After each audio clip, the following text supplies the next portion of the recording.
നമുക്ക് 10ാം ക്ലാസ്സിൻ്റെ ഒരു മോഡൽ ക്വസ്റ്റ്യൻ പേപ്പർ നോക്കാം. ഒന്നാമത്തെ ചോദ്യം, എബ്രായ ഭാഷയിൽ നിന്നും ഗ്രീക്ക് ഭാഷയിലേക്ക് 72 പണ്ഡിതർ ചേർന്ന് നടത്തിയ ബൈബിൾ പരിഭാഷയുടെ പേരെന്ത്? ഓപ്ഷൻസ് വായിക്കാം. പെഷീത്ത, തോറ, ജെറോം ബൈബിൾ, സെപ്റ്റുവജിന്റ്. ഉത്തരം ഓപ്ഷൻ ഡി, സെപ്റ്റുവജിന്റ്. രണ്ടാമത്തെ ചോദ്യം, പുതിയ നിയമത്തിൽ ആദ്യം എഴുതപ്പെട്ട സുവിശേഷം ഏത്? മർക്കോസിന്റെ സുവിശേഷം, മത്തായിയുടെ സുവിശേഷം, ലൂക്കോസിന്റെ സുവിശേഷം, യോഹന്നാന്റെ സുവിശേഷം. ഉത്തരം ഓപ്ഷൻ എ, മർക്കോസിന്റെ സുവിശേഷം. മൂന്നാമത്തെ ചോദ്യം, യെരുശലേം ദേവാലയം അശുദ്ധമാക്കിയവരെ നിഗ്രഹിച്ച് ദേവാലയ പുനഃപ്രതിഷ്ഠ നിർവഹിക്കുവാൻ നേതൃത്വം കൊടുത്ത വ്യക്തി ആര്? ഓപ്ഷൻസ്: മത്തത്യാസ്, യൂദാ മക്കാബിയസ്, മെനലാവോസ്, സെലൂക്യസ്. ഓപ്ഷൻ ബി ആണ് ഉത്തരം. യൂദാ മക്കാബിയസ് ആണ് ഇതിൻ്റെ ഉത്തരം. നാലാമത്തെ ചോദ്യം, ഷക്കീന എന്ന പദം എന്തിനെ സൂചിപ്പിക്കുന്നു? മേഘമായും അഗ്നിയായും വെളിപ്പെടുന്ന ദൈവത്തിൻ്റെ സാന്നിധ്യത്തെ കുറിക്കുന്നു. ദൈവം ജനമധ്യേ കൂടാരമടിക്കുന്നതിനെ സൂചിപ്പിക്കുന്നു. ആരാധനയ്ക്കായി വേർതിരിക്കപ്പെട്ട ദൈവ സാന്നിധ്യമുള്ള സ്ഥലത്തെ സൂചിപ്പിക്കുന്നു. ഇവിടെ പറയുന്നതെല്ലാം ശരിയാണ്. നാലാമത്തെ ഓപ്ഷൻ ഇവിടെ പറയുന്നതെല്ലാം ശരിയാണ് എന്ന ഉത്തരമാണ് നാലാമത്തെ ചോദ്യത്തിൻ്റേത്. ഇനി അഞ്ചാമത്തെ ചോദ്യം, പുരോഹിതന്മാരെ രാജാവ് നിയമിക്കുന്ന രീതി ആരംഭിച്ചത് എന്ന്? ശലോമോന്റെ കാലത്ത്, ശൗലിന്റെ കാലത്ത്, ദാവീദിന്റെ കാലത്ത്, ഇസ്രയേൽ വിഭജിക്കപ്പെട്ട കാലത്ത്? ദാവീദിന്റെ കാലത്താണ് പുരോഹിതന്മാരെ രാജാവ് നിയമിക്കുന്ന രീതി ആരംഭിച്ചത്. ഇനി ആറാമത്തെ ചോദ്യം, ബാബേൽ പ്രവാസ കാലത്ത് യഹൂദന്മാരുടെ ഇടയിൽ ഉടലെടുത്ത ആരാധനാ രീതി ഏത്? സിനഗോഗ് ആരാധന ഉടലെടുത്തു. ബലിയർപ്പണ രീതി. ആരാധനാ കേന്ദ്രം ശീലോവിലേക്ക് മാറ്റി. സമാഗമന കൂടാരത്തിൽ മാത്രം ആരാധന എന്ന രീതി. ഈ 4 ഓപ്ഷനിൽ ഒന്നാമത്തെ ഓപ്ഷൻ സിനഗോഗ് ആരാധന ഉടലെടുത്തു എന്നതാണ് ഉത്തരം. ഇനി ഏഴാമത്തെ ചോദ്യം, ആദിയും അന്തവും പരാമർശിക്കാത്ത വ്യക്തി ആര്? അഹറോൻ, സാദോക്ക് പുരോഹിതൻ, ഹാനോക്ക്, മൽക്കീസദേക്ക്. മൽക്കീസദേക്കാണ് ആദിയും അന്തവും പരാമർശിക്കാത്ത വ്യക്തി. എട്ടാമത്തെ ചോദ്യം, എന്താണ് കരപൂരണം? 4 ഓപ്ഷൻ വായിക്കാം. യാഗവസ്തുവിനെ യജമാനന്റെ കയ്യിൽ നിന്നും വിലയ്ക്ക് വാങ്ങി ബലിയർപ്പിക്കുന്ന രീതി. രണ്ടാമത്തെ ഓപ്ഷൻ, യാഗവസ്തു യജമാനന്റെ കയ്യിൽ ഏൽപ്പിച്ച് തിരികെ വാങ്ങി യാഗപീഠത്തിൽ ദഹിപ്പിക്കുന്നു. സി, ബലിവസ്തുവിനെ നേരിട്ട് കൈകൊണ്ട് തന്നെ ബലിപീഠത്തിൽ സമർപ്പിക്കുന്നു. ഡി, പുരോഹിതന്റെ സ്ഥാനം അടുത്ത പുരോഹിതന് കൈമാറുന്ന ചടങ്ങ്. ഇതിൽ ഓപ്ഷൻ ബി, യാഗവസ്തു യജമാനന്റെ കയ്യിലേൽപ്പിച്ച് തിരികെ വാങ്ങി യാഗപീഠത്തിൽ ദഹിപ്പിക്കുന്നതിനെയാണ് കരപൂരണമെന്ന് പറയുന്നത്. ഇനി 9ാമത്തെ ചോദ്യം, ശലോമോൻ നിലനിർത്തിയ ഏക പുരോഹിതനാര്? അബിയാദാർ, അബിമേലക്, സാദോക്ക്, അഹറോൻ. ഇവരിൽ 4 പേരിൽ സാദോക്കാണ് അതിൻ്റെ ഉത്തരം. 18ാമത്തെ ചോദ്യം, താഴെ പറയുന്നവയിൽ യഹൂദന്മാരുടെ കാനോനിക പെരുന്നാൾ അല്ലാത്തത് ഏത്? പ്രതിഷ്ഠാ പെരുന്നാൾ, പെസഹ പെരുന്നാൾ, കൂടാര പെരുന്നാൾ, പെന്തിക്കോസ്തി പെരുന്നാൾ. പ്രതിഷ്ഠാ പെരുന്നാളാണ് യഹൂദന്മാരുടെ കാനോനിക പെരുന്നാളുകളിൽ ഉൾപ്പെടാത്തത്. 11ാമത്തെ ചോദ്യം, തന്നിരിക്കുന്നവയിൽ ഏതാണ് യോബേൽ വർഷത്തെ ആചാരങ്ങൾ? നിലത്തിനെല്ലാം വിശ്രമം നൽകണം, അടിമകൾക്ക് വിടുതൽ നൽകണം, ഗംഭീര കാഹളധ്വനിയോടെ വിമോചനം പ്രഖ്യാപിക്കണം. ഇവിടെ പറഞ്ഞിരിക്കുന്നതെല്ലാം. ഓപ്ഷൻ ഡി, ഇവിടെ പറഞ്ഞിരിക്കുന്നതെല്ലാം എന്നതാണ് അതിൻ്റെ ഉത്തരം. 12ാമത്തെ ചോദ്യം, ഹസ്മോന്യ വംശത്തലവൻ ആര്? അന്ത്യോക്യസ്, എപ്പിപ്പാനിയോസ്, യൂദാ മക്കാബിയസ്, മത്തിയാസ്. ഓപ്ഷൻ സി, യൂദാ മക്കാബിയസ് ആണ് ഹസ്മോന്യ വംശത്തലവൻ. ഹസ്മോന്യർ അല്ലെങ്കിൽ മക്കാബിയ വംശത്തലവൻ. ഇനി 13ാമത്തെ ചോദ്യം, സുറിയാനി ഓർത്തഡോക്സ് സഭയുടെ ഔദ്യോഗിക വേദപുസ്തകം ഏത്? പെഷീത്ത വേദപുസ്തകം, സത്യവേദപുസ്തകം, സെപ്റ്റുവജിന്റ്, വിശുദ്ധ ഗ്രന്ഥം. സുറിയാനി ഓർത്തഡോക്സ് സഭയുടെ ഔദ്യോഗിക വേദപുസ്തകം പെഷീത്ത വേദപുസ്തകമാണ്. 14ാമത്തെ ചോദ്യം, ദൈവ മനുഷ്യ ബന്ധത്തിൽ നിലനിർത്തേണ്ട പ്രമാണങ്ങൾ ദൈവം നൽകിയത് വിശദീകരിക്കുന്ന പുസ്തകം. ഓപ്ഷൻസ്: ഉൽപ്പത്തി, പുറപ്പാട്, സദൃശ്യവാക്യങ്ങൾ, സങ്കീർത്തനങ്ങൾ. ഇതിലെ പുറപ്പാട് എന്ന ഉത്തരമാണ് ഇതിനകത്ത് ശരി. ദൈവ മനുഷ്യ ബന്ധത്തിൽ നിലനിർത്തേണ്ട പ്രമാണങ്ങൾ ദൈവം നൽകിയത് വിശദീകരിക്കുന്ന പുസ്തകം പുറപ്പാട് പുസ്തകമാണ്. 15ാമത്തെ ചോദ്യം, പഞ്ചഗ്രന്ഥങ്ങൾ എന്ന വിഭാഗത്തിൽ ഉൾപ്പെടാത്ത പുസ്തകം. യോശുവ, ഉൽപ്പത്തി, പുറപ്പാട്, ലേവ്യ. യോശുവയാണ് അതിൻ്റെ ഉത്തരം. 16-ാമത്തെ ചോദ്യം, ആദിമകാലത്ത് ലോകത്തിൻ്റെ വിവിധ ഭാഗങ്ങളിൽ സഭ വളർന്നതിൻ്റെ വിവരണം നൽകുന്ന പുസ്തകം.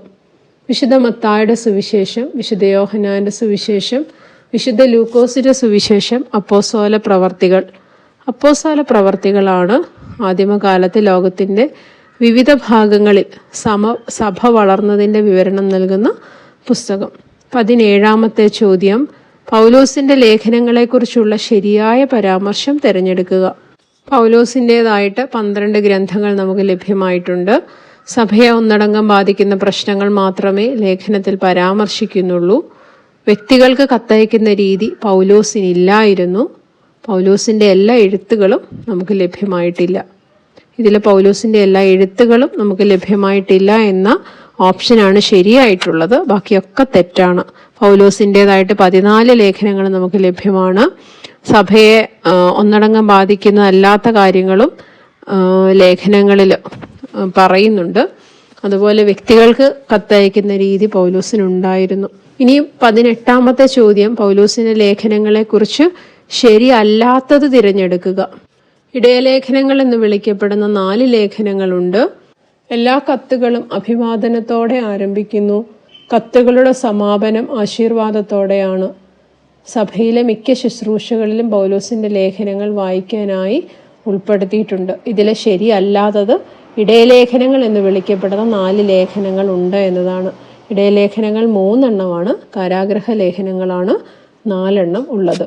ഇനി 19-ാമത്തെ ചോദ്യം, അറുക്കപ്പെട്ട പെസഹ കുഞ്ഞാട് ക്രിസ്തു ആകുന്നു എന്ന് പൗലോസ്ലീഹ ഏത് ലേഖനത്തിലാണ് പറയുന്നത്? കൊരിന്ത്യർക്ക് എഴുതിയ 1-ാം ലേഖനം, കൊരിന്ത്യർക്ക് എഴുതിയ 2-ാം ലേഖനം, റോമർക്ക് എഴുതിയ ലേഖനം, തെസ്സലോനിക്കർക്ക് എഴുതിയ 2-ാം ലേഖനം.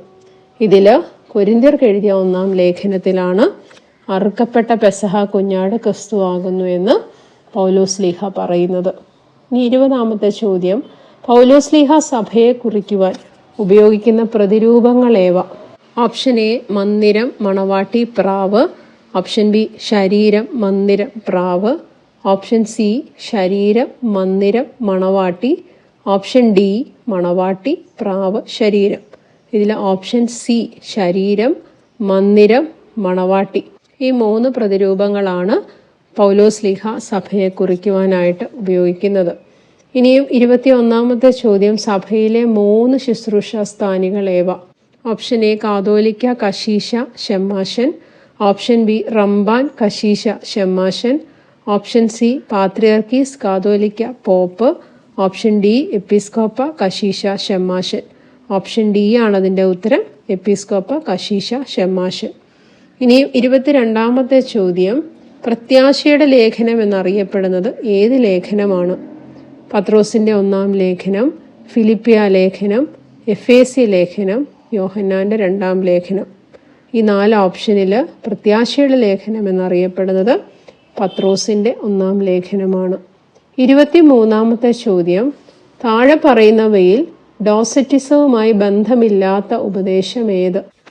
ക്രിസ്തുവിൻ്റെ യഥാർത്ഥ മനുഷ്യത്വത്തെ നിഷേധിക്കുന്നു. പരിശുദ്ധാത്മാവ് പിതാവിൽ നിന്നും പുത്രനിൽ നിന്നും പുറപ്പെടുന്നു. യേശു ദൈവപുത്രനാണെന്ന് നിഷേധിക്കുന്നു. ക്രിസ്തു ദൈവമാണ് എന്നാൽ മനുഷ്യനല്ല എന്ന് പ്രഖ്യാപിക്കുന്നു. ഇതിൽ ഡോസറ്റിസവുമായിട്ട് ബന്ധമില്ലാത്തത് പരിശുദ്ധാത്മാവ് പിതാവിൽ നിന്നും പുത്രനിൽ നിന്നും പുറപ്പെടുന്നു എന്നതാണ്. 24-ാമത്തെ ചോദ്യം, നാവിനെ നിയന്ത്രിക്കേണ്ടതിൻ്റെ ആവശ്യകതയെക്കുറിച്ച് ശക്തമായി പറയുന്ന ലേഖനം ഏത്? ഓപ്ഷൻ എ എബ്രായ ലേഖനം. ഓപ്ഷൻ ബി യോഹന്നാൻ്റെ ലേഖനം. ഓപ്ഷൻ സി യാക്കോബിൻ്റെ ലേഖനം. ഓപ്ഷൻ ഡി പത്രോസിൻ്റെ ലേഖനം. യാക്കോബിൻ്റെ ലേഖനത്തിലാണ് നാവിനെ നിയന്ത്രിക്കേണ്ടതിൻ്റെ ആവശ്യകതയെക്കുറിച്ച് ശക്തമായി പറയുന്നത്.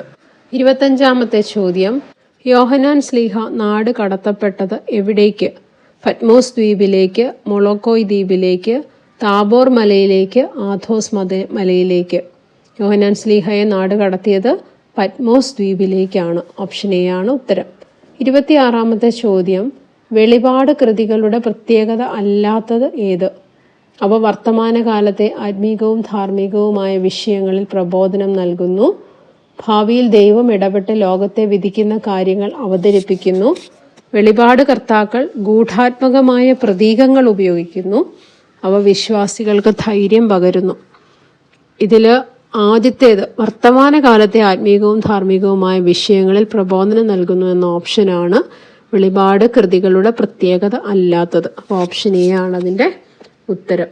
ഇനി 27-ാമത്തെ ചോദ്യം, തന്നെ കർത്താവും ദൈവവും എന്ന് സംബോധന ചെയ്യണമെന്ന് ആവശ്യപ്പെട്ട രാജാവ് ആര്?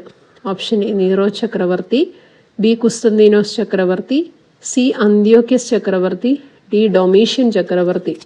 ഇതിൽ ഡൊമീഷ്യൻ ചക്രവർത്തിയാണ് തന്നെ കർത്താവും ദൈവവും എന്ന് സംബോധന ചെയ്യണമെന്ന് ആവശ്യപ്പെട്ട രാജാവ്. 28-ാമത്തെ ചോദ്യം, കാനോൻ എന്ന വാക്കിൻ്റെ അർത്ഥം എന്ത്? വേദപുസ്തക ക്രമം, ശരിയായിട്ടുള്ളത്, അളവുകോൽ, ക്രോഡീകരണം. ഓപ്ഷൻ സി അളവുകോലാണ് കാനോൻ എന്ന വാക്കിൻ്റെ അർത്ഥം. ഇനി 29-ാമത്തെ ചോദ്യം, ഒരു പുസ്തകം വിശുദ്ധ ഗ്രന്ഥമായി അംഗീകരിക്കപ്പെടുവാനുള്ള മാനദണ്ഡങ്ങളിൽ ഉൾപ്പെടാത്തത് ഏത്? ഓപ്ഷൻ എ പുസ്തകങ്ങൾ യേശു ഉപയോഗിച്ച അരാമ്യ ഭാഷയിൽ എഴുതിയതായിരിക്കണം, ബി ഗ്രന്ഥകർത്താവ് സ്വീകാര്യനായ ഒരു ആത്മീയനായിരിക്കണം, സി ആരാധനയ്ക്ക് ഉപയോഗിച്ച് സ്വീകാര്യത ആർജിച്ചതായിരിക്കണം, ഡി വിശ്വാസികൾക്ക് ദൈവീക ബോധമുളവാക്കുന്ന ആശയങ്ങൾ ഉണ്ടായിരിക്കണം. ഇതിൽ ഓപ്ഷൻ എ പുസ്തകങ്ങൾ യേശു ഉപയോഗിച്ച് അരാമ്യ ഭാഷയിൽ എഴുതിയതാവണം എന്ന ഓപ്ഷനാണ് ഒരു പുസ്തകം വിശുദ്ധ ഗ്രന്ഥമായി അംഗീകരിക്കപ്പെടുവാനുള്ള മാനദണ്ഡങ്ങളിൽ ഉൾപ്പെടാത്തത്. ഇനി 38-ാമത്തെ ചോദ്യം, ഓർത്തഡോക്സ് വേദപുസ്തകത്തിൽ പഴയ നിയമത്തിൽ എത്ര പുസ്തകങ്ങളാണുള്ളത്? 42, 36, 27, 46. 46 പുസ്തകങ്ങളാണ് ഓർത്തഡോക്സ് വേദപുസ്തകത്തിൽ പഴയ നിയമത്തിൽ ഉള്ളത്. 31-ാമത്തെ ചോദ്യം, കൗമ എന്ന വാക്കിൻ്റെ അർത്ഥം എന്ത്? ഇരിപ്പ്, ആമുഖ പ്രാർത്ഥന, നിൽപ്പ്, കീർത്തനം. നിൽപ്പ് എന്നാണ് കൗമ എന്ന വാക്കിൻ്റെ അർത്ഥം. 32-ാമത്തെ ചോദ്യം, ഹാഷ എന്ന വാക്കിൻ്റെ അർത്ഥം എന്ത്? കടന്നുപോക്ക്, കഷ്ടത, എപ്പോഴും, ധ്യാനം. ഹാഷ എന്ന വാക്കിൻ്റെ അർത്ഥം കഷ്ടത എന്നതാണ്. 33-ാമത്തെ ചോദ്യം, കഷ്ടാനുഭവ ആഴ്ചയിലെ പ്രത്യേക കൗമയ്ക്ക് ശേഷം ഉപയോഗിക്കുന്ന ഗീതത്തിൽ ആർക്കാണ് സ്തുതി അർപ്പിക്കുന്നത്? എ പിതാവിന്, ബി തൃത്വത്തിന്, സി പുത്രന്, ഡി പരിശുദ്ധ റൂഹായിക്ക്. കഷ്ടാനുഭവ ആഴ്ചയിലെ പ്രത്യേക കൗമയ്ക്ക് ശേഷം ഉപയോഗിക്കുന്ന ഗീതത്തിൽ സ്തുതി അർപ്പിക്കുന്നത് തൃത്വത്തിനാണ്. ഓപ്ഷൻ ബി ആണ് അതിൻ്റെ ശരിയായ ഉത്തരം. 34-ാമത്തെ ചോദ്യം, ഹാഷയുടെ നമസ്കാരം ആരംഭിക്കുന്നത് എന്ന്? ഓപ്ഷൻ എ ഓശാന കഴിഞ്ഞുള്ള സന്ധ്യ മുതൽ, ഓപ്ഷൻ ബി ഓശാന ഞായർ സന്ധ്യ നമസ്കാരത്തോടെ, ഓപ്ഷൻ സി പെസഹ വ്യാഴാഴ്ച മുതൽ, ഓപ്ഷൻ ഡി 40-ാം വെള്ളി മുതൽ. ഹാഷയുടെ നമസ്കാരം ആരംഭിക്കുന്നത് ഓശാന കഴിഞ്ഞുള്ള സന്ധ്യ മുതലാണ്. 35-ാമത്തെ ചോദ്യം, മസ്മൂർ എന്നാൽ എന്ത്? ഓപ്ഷൻ എ പ്രാർത്ഥന, ബി വേദവായന, സി സങ്കീർത്തനം, ഡി വാക്യപ്രതിവാക്യം. മസ്മൂർ എന്നാൽ സങ്കീർത്തനം എന്നാണ് അർത്ഥം. അപ്പോൾ ഓപ്ഷൻ സി ആണ് അതിൻ്റെ ഉത്തരം. 36-ാമത്തെ ചോദ്യം, ദുഃഖവെള്ളിയാഴ്ച 2-ാമത്തെ പ്രദക്ഷിണം എന്തിനെ സൂചിപ്പിക്കുന്നു? ഓപ്ഷൻ എ കർത്താവിൻ്റെ ഗോൽഗോഥായിലേക്കുള്ള യാത്ര, കർത്താവിനെ അറസ്റ്റ് ചെയ്ത് കൊണ്ടുപോകുന്നതിനെ, കർത്താവിൻ്റെ മൃതശരീരം കല്ലറയിലേക്ക് കൊണ്ടുപോകുന്നതിനെ സൂചിപ്പിക്കുന്നു, ഡി ആരാധനയുടെ സമയക്രമീകരണത്തിന് വേണ്ടി മാത്രം ഉൾപ്പെടുത്തിയിരിക്കുന്നു. ഇതിൻ്റെ ഉത്തരം ഓപ്ഷൻ സി കർത്താവിൻ്റെ മൃതശരീരം കല്ലറയിലേക്ക് കൊണ്ടുപോകുന്നതിനെ സൂചിപ്പിച്ചാണ് നമ്മൾ ദുഃഖവെള്ളിയാഴ്ച 2-ാമത്തെ പ്രദക്ഷിണം ക്രമീകരിച്ചിരിക്കുന്നത്. 37-ാമത്തെ ചോദ്യം, ദുഃഖ ശനിയാഴ്ച കുർബാനയുടെ പ്രത്യേകതകൾ തിരഞ്ഞെടുക്കുക. കൈകസൂരി കൊടുക്കുന്നില്ല, വിശുദ്ധ കുർബാന അനുഭവമില്ല, ദുഃഖ ശനിയാഴ്ചയുടെ പ്രത്യേക കൗമ ഉപയോഗിക്കുന്നു, പ്രധാന ത്രോണോസിൽ വിശുദ്ധ കുർബാന ചൊല്ലുന്നില്ല, 9-ാം മണി നമസ്കാരത്തിന് ശേഷമാണ് വിശുദ്ധ കുർബാന. ഇതിൽ വിശുദ്ധ കുർബാന അനുഭവം ഇല്ല എന്നുള്ള ഓപ്ഷൻ മാത്രം ഇതിനകത്ത് തെറ്റാണ്. ബാക്കിയൊക്കെ ദുഃഖ ശനിയാഴ്ച കുർബാനയുടെ പ്രത്യേകതകളാണ്. അപ്പം 1, 3, 4, 5 വരുന്ന ഓപ്ഷൻ എ ആണ് അതിൻ്റെ ഉത്തരം. ഇനി 38-ാമത്തെ ചോദ്യം, ക്രൂശിൽ മരിച്ച ശേഷം കർത്താവ് പാതാളത്തിൽ ചെന്ന് സുവിശേഷം അറിയിച്ചതായി രേഖപ്പെടുത്തിയിരിക്കുന്നത് ആരുടെ ലേഖനത്തിലാണ്? യോഹന്നാൻ്റെ, യൂദയുടെ, പത്രോസിൻ്റെ, യാക്കോബിൻ്റെ. പത്രോസിന്റെ ലേഖനത്തിലാണ് പാതാളത്തിൽ ചെന്ന് യേശു സുവിശേഷം അറിയിച്ചതായിട്ട് രേഖപ്പെടുത്തിയിരിക്കുന്നത്. 39-ാമത്തെ ചോദ്യം, ദുഃഖ ശനിയാഴ്ച, അറിയിപ്പിന്റെ ശനിയാഴ്ച എന്ന് പേര് വന്നത് എങ്ങനെ? ഓപ്ഷൻ എ, അന്ന് കർത്താവ് പാതാളത്തിൽ ചെന്ന് സുവിശേഷം അറിയിച്ചതിന്റെ സ്മരണയായതിനാൽ. ഓപ്ഷൻ ബി, അന്ന് വിശുദ്ധ കുർബാന സാധാരണ രീതിയിലല്ലാത്തതിനാൽ. ഓപ്ഷൻ സി, അന്ന് അറിയിപ്പുകൾ വായിക്കുന്ന പതിവില്ലാത്തതിനാൽ. ഓപ്ഷൻ ഡി, അന്ന് രാത്രിയിൽ കർത്താവിന്റെ ഉയർപ്പ് സംബന്ധിച്ച് അറിയിപ്പ് നൽകുന്നതിനാൽ. ഓപ്ഷൻ എ ആണ് അതിന്റെ ഉത്തരം. അന്ന് കർത്താവ് പാതാളത്തിൽ ചെന്ന് സുവിശേഷം അറിയിച്ചതിന്റെ സ്മരണയായതിനാൽ. 40-ാമത്തെ ചോദ്യം, യാചിക്കുന്നു ഞങ്ങളോടൊപ്പം ഞങ്ങൾക്കായി പ്രാർത്ഥിക്കുക നീ എന്ന് തുടങ്ങുന്ന ഗീതത്തിൽ രാജാവ് എന്നതിന് ഉപയോഗിച്ചിരിക്കുന്ന വാക്ക് ഏത്? ഓപ്ഷൻ എ, അധിപതി, ബി, ചക്രവർത്തി, സി, നിവാസികൾ, ഡി, നൃപപതി. ഇതിൽ ഓപ്ഷൻ ഡി, നൃപപതിയാണ് അതിൻ്റെ ഉത്തരം. 41-ാമത്തെ ചോദ്യം, ഡാഷ് കൈക്കൊണ്ടുദരെ പേറി ഗർഭാശയകന്യാമുദ്രകളിൽ നിന്നും നിർഗതനായി. ഇതിൽ വിട്ടുപോയ വാക്ക് പൂരിപ്പിക്കുക. ഓപ്ഷൻ എ, കർണത്താൽ അവനെ. ഓപ്ഷൻ ബി, ഹിതമോടുദയം. ഓപ്ഷൻ സി, വാഴ്വേറും നിർമ്മല കന്യക. ഓപ്ഷൻ ഡി, സ്തുതി അധികം. കർണത്താൽ അവനെ കൈക്കൊണ്ടുദരെ പേറി ഗർഭാശയകന്യാമുദ്രകളിൽ നിന്നും നിർഗതനായി എന്നാണ് നമ്മൾ പാടുന്നത് അല്ലേ? അപ്പോൾ ഓപ്ഷൻ എ ആണ് അതിൻ്റെ ഉത്തരം. ഈ 42-ാമത്തെ ചോദ്യം, ക്രൂശിന്മേൽ തലചായിച്ചോൻ എന്ന് തുടങ്ങുന്ന ഗീതത്തിലെ പ്രതിപാദ്യ വിഷയം എന്താണ്? കർത്താവിൻ്റെ ക്രൂശുമരണം, കർത്താവിൻ്റെ ഉയർപ്പ്, സഹദേന്മാർ, കന്യക മറിയാം. ഓപ്ഷൻ സി, സഹദേന്മാരാണ് അതിൻ്റെ ഉത്തരം. ഇനി 43-ാമത്തെ ചോദ്യം, വെല്ലും ശത്രുക്കളെ നിന്നാൽ ഞങ്ങൾ എന്ന് തുടങ്ങുന്ന ഗീതം ഏത് സങ്കീർത്തനം അടിസ്ഥാനമാക്കിയിട്ടുള്ളതാണ്? 44-ാം സങ്കീർത്തനം, 45-ാം സങ്കീർത്തനം, 90-ാം സങ്കീർത്തനം, 121-ാം സങ്കീർത്തനം. 44-ാം സങ്കീർത്തനം അടിസ്ഥാനമാക്കിയ ഗീതമാണ് വെല്ലും ശത്രുക്കളെ നിന്നാൽ ഞങ്ങൾ എന്ന ഗീതം. ഇനി 44, ഈൽഷാദായ് തനയൻ ആര്? ഓപ്ഷൻ എ, സർവശക്തനായ ദൈവം, ബി, യേശു ക്രിസ്തു, സി, കന്യക മറിയാം, ഡി, കുസ്തുന്തിനോസ് ചക്രവർത്തി. ഓപ്ഷൻ ബി, യേശു ക്രിസ്തുവാണ് ഈൽഷാദായ് തനയൻ. ഈ 45-ാമത്തെ ചോദ്യം, സ്ലീബ വാഴുക സ്വർഗത്തിൽ എന്ന ഗീതത്തിന്റെ അടുത്ത വരി തിരഞ്ഞെടുക്കുക. ഓപ്ഷൻ എ, സ്ലീബ വാഴുക ഭൂമിയിലും. ഓപ്ഷൻ ബി, സ്ലീബ പള്ളികൾ ദേറാകൾക്കെല്ലാം ആകട്ടെ കോട്ട. ഓപ്ഷൻ സി, പാറ പിളർന്നു തൻ ധ്വനിയാൽ. ഓപ്ഷൻ ഡി, സ്ലീബായാകട്ടെ കോട്ട. ഇതിൽ സ്ലീബ വാഴുക സ്വർഗത്തിൽ, സ്ലീബ വാഴുക ഭൂമിയിലും എന്നാണ് അടുത്ത ലൈന്. അപ്പം ഓപ്ഷൻ എ ആണ് അതിൻ്റെ ഉത്തരം. 46-ാമത്തെ ചോദ്യം, പരിമല തിരുമേനിയെ സുറിയാനി പഠിപ്പിച്ചത് ആര്? ഓപ്ഷൻ എ, ഓണക്കാവിൽ അയ്യ.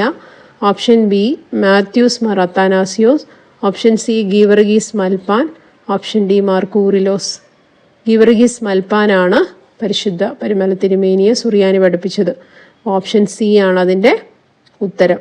47-ാമത്തെ ചോദ്യം, പരിശുദ്ധ പരിമല തിരുമേനിയുടെ ആദർശ പുരുഷൻ ആരായിരുന്നു? വിശുദ്ധ അന്തോണിയോസ്, വിശുദ്ധ പക്കോമിയോസ്, മാർ കൂറിലോസ്, മാർ അത്താനാസിയോസ്. വിശുദ്ധ അന്തോണിയോസ് ആണ് പരിശുദ്ധ പരിമല തിരുമേനിയുടെ ആദർശ പുരുഷൻ. 48-ാമത്തെ ചോദ്യം, ഏത് വിശേഷ ദിവസമാണ് പരിശുദ്ധ പരിമല തിരുമേനി റംബാനായത്? സ്ലീബ പെരുന്നാൾ ദിവസം, വാങ്ങിപ്പ് പെരുന്നാൾ ദിവസം, സുലോക്കോ പെരുന്നാൾ ദിവസം, വചനിപ്പ് പെരുന്നാൾ ദിവസം. വചനിപ്പ് പെരുന്നാൾ ദിവസമാണ് പരിശുദ്ധനായ പരിമല തിരുമേനി റംബാനായത്. 49-ാമത്തെ ചോദ്യം, പരിശുദ്ധ പരിമല തിരുമേനി ചുമതല വഹിച്ചിരുന്ന ഭദ്രാസനങ്ങളേവ? ഓപ്ഷൻ എ, നിരണം, തുമ്പമൺ, കൊല്ലം എന്നിവ. ഓപ്ഷൻ ബി, നിരണം, തുമ്പമൺ, തിരുവനന്തപുരം എന്നിവ. ഓപ്ഷൻ സി, തുമ്പമൺ, കൊല്ലം എന്നിവ മാത്രം. ഓപ്ഷൻ ഡി, നിരണം, കൊല്ലം, അങ്കമാലി എന്നിവ. ഓപ്ഷൻ എ ആണ് റൈറ്റ് ആൻസർ.